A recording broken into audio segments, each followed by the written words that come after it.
அன்பர்களே, அன்பு வணக்கங்கள். வாழ்க்கை என்பதே ஒரு விளையாட்டு. கிருஷ்ண பரமாத்மா அவர்கள் தன்னுடைய உபதேசங்களிலே இதை கூறியிருப்பார். வாழ்க்கை என்பது ஒரு விளையாட்டு. அந்த விளையாட்டில் எந்த எதிர்பார்ப்புகள் இருக்கக்கூடாது. ஒரு விளையாட்டை விளையாடுகிறீர்கள், அதில் வெற்றியும் வரலாம், தோல்வியும் வரலாம். வெற்றி பெற்றால் ஒரு 30 நிமிடம், அரை மணி நேரம் சந்தோஷத்தில் இருக்கிறீர்கள். தோல்வி அடைந்து விட்டால் ஒரு 30 நிமிடம், அரை மணி நேரம் துக்கத்தில் இருக்கிறீர்கள். பின்பு அதை மறந்துவிட்டு மறுபடியும் விளையாட ஆரம்பித்து விடுகிறீர்கள், இல்லையா? எந்த விளையாட்டா இருக்கட்டும், அந்த விளையாட்டில் வெற்றி என்பது இருக்கிறது, தோல்வி என்பது இருக்கிறது என்று நன்றாக தெரியும். வெற்றி பெற்றால் வாழ்நாள் முழுவதும் சந்தோஷமாக இருக்க போவதில்லை. தோல்வி அடைந்தால் வாழ்நாள் முழுவதும் துக்கமாக இருக்க போவதில்லை. அது விளையாட்டு. அதனால் அதை ஒரு பெரிதாக எடுத்துக் கொள்ளாமல் அடுத்த விளையாட்டுக்கு தயாராகி விடுகிறார்கள், இல்லையா? அந்த மனப்பக்குவம், அந்த மன வலிமை வாழ்க்கையிலும் இருக்க வேண்டும். வாழ்க்கையில் இன்பங்கள் வரும்போது அந்த இன்பங்களை கொண்டாடுவதற்காக தலைமையில் வைத்துக் கொண்டு அகங்காரத்தோடு ஆணவத்தோடு ஆனந்த களியாட்டம் போடக்கூடாது.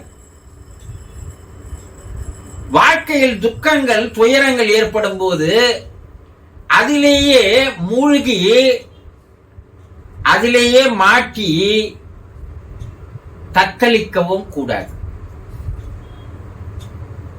வாழ்க்கையை ஒரு விளையாட்டாக பார்க்கின்ற மனோபாவம், மனப்பக்குவம் எப்போது உங்களுக்கு வருகிறதோ அப்போது வாழ்க்கையே ஒரு சந்தோஷமாக, ஆனந்தமாக, மகிழ்ச்சியாக, லகுவாக மாறிவிடும். ஒவ்வொரு நாளும் நமக்கு இன்பமும் ஏற்படுகிறது, துன்பமும் ஏற்படுகிறது. இன்பம் என்பது நீடித்து வருவது இல்லை. அதிலிருந்து அடுத்த இன்பத்தை தேடி நீங்கள் ஓடுகிறீர்கள். அது உங்களுக்கு ஒரு வரைமுறைக்குட்பட்ட இன்பமாக இருக்கிறது.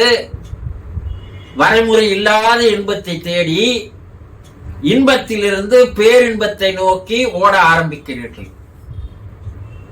ஆனால் துக்கமோ, துயரமோ, கஷ்டமோ, கவலையோ ஏற்படும் போது மட்டும்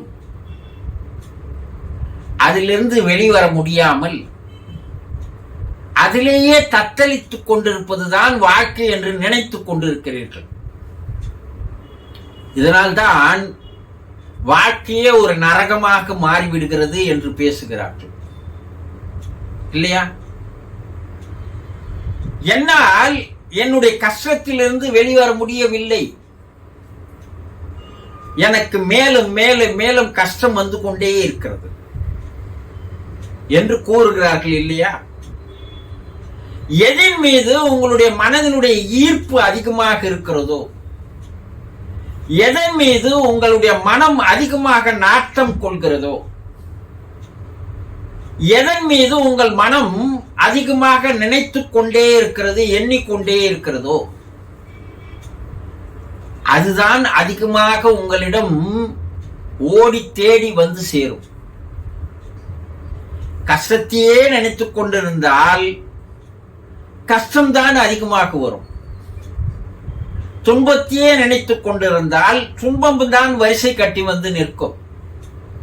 நீங்கள் தானே அதை ஈர்க்கிறீர்கள், நீங்கள் தானே அதை வரவழைக்கிறீர்கள், நீங்கள் தானே அதற்கு வாசல் கதவை திறந்து வைக்கிறீர்கள். இப்ப துன்பம், கஷ்டம், கவலை, வேதனை, சோதனை எல்லாம் யாரால் வந்தது? உங்களால் தானே. எதை நீ விரும்புகிறாயோ அதுவே உனக்கு வந்து சேரும். நீ மகிழ்ச்சியை விரும்பினால், இன்பத்தை விரும்பினால், ஆனந்தத்தை விரும்பினால் அதுதானே வரிசை கட்டி வந்து நிற்கும். ஆனால் இதை ஒரு பெரிய பொருட்டாக எடுக்காமல் துன்பத்தை பெரிய ஒரு பிரச்சனையாக நீங்கள் மனதிலே கற்பனை செய்து செய்து செய்து நீங்கள் அதற்குள்ளேயே தத்தளித்து வருகிறீர்கள். சிக்கி வெளிவர முடியாமல் சீரழிந்து வருகிறீர்கள். இதையெல்லாம் சரியாக புரிந்து கொண்டால், வாழ்க்கை என்பது வாழ்வதற்காக தான் இறைவன் தந்திருக்கிறார். அரிது அரிது மானிடராய் பிறத்தல் அரிது என்று அவை கூறுகிறார். அப்படிப்பட்ட அற்புதமான ஒரு வாழ்க்கையை, மனித பிறவியை உங்களுக்கு இறைவன் தந்திருப்பது சந்தோஷமாக, ஆனந்தமாக, மகிழ்ச்சியாக வாழ்வதற்கு தான். இப்ப வாழ்க்கை என்பது ஒரு விளையாட்டு. அந்த விளையாட்டை விளையாடி பார்க்க வேண்டும். அதை ஒரு சோகமாக மாற்றிக்கொள்ளக்கூடாது. இதைதான் பகவத்கீதையில் அர்ஜுனனுக்கு உபதேசமாக, எதையும் எதிர்பார்க்காதே, எதிர்பார்த்து ஒரு செயலை செய்யாது.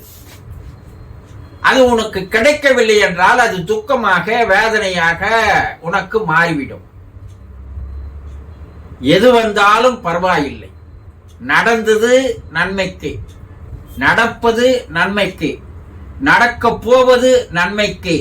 இந்த மனப்பக்குவம் வந்துவிட்டால் வாழ்க்கை என்பது ஒரு ஆனந்தமான விளையாட்டாக மாறிவிடும். புரிந்து கொண்டீர்களா? சந்தோஷம்.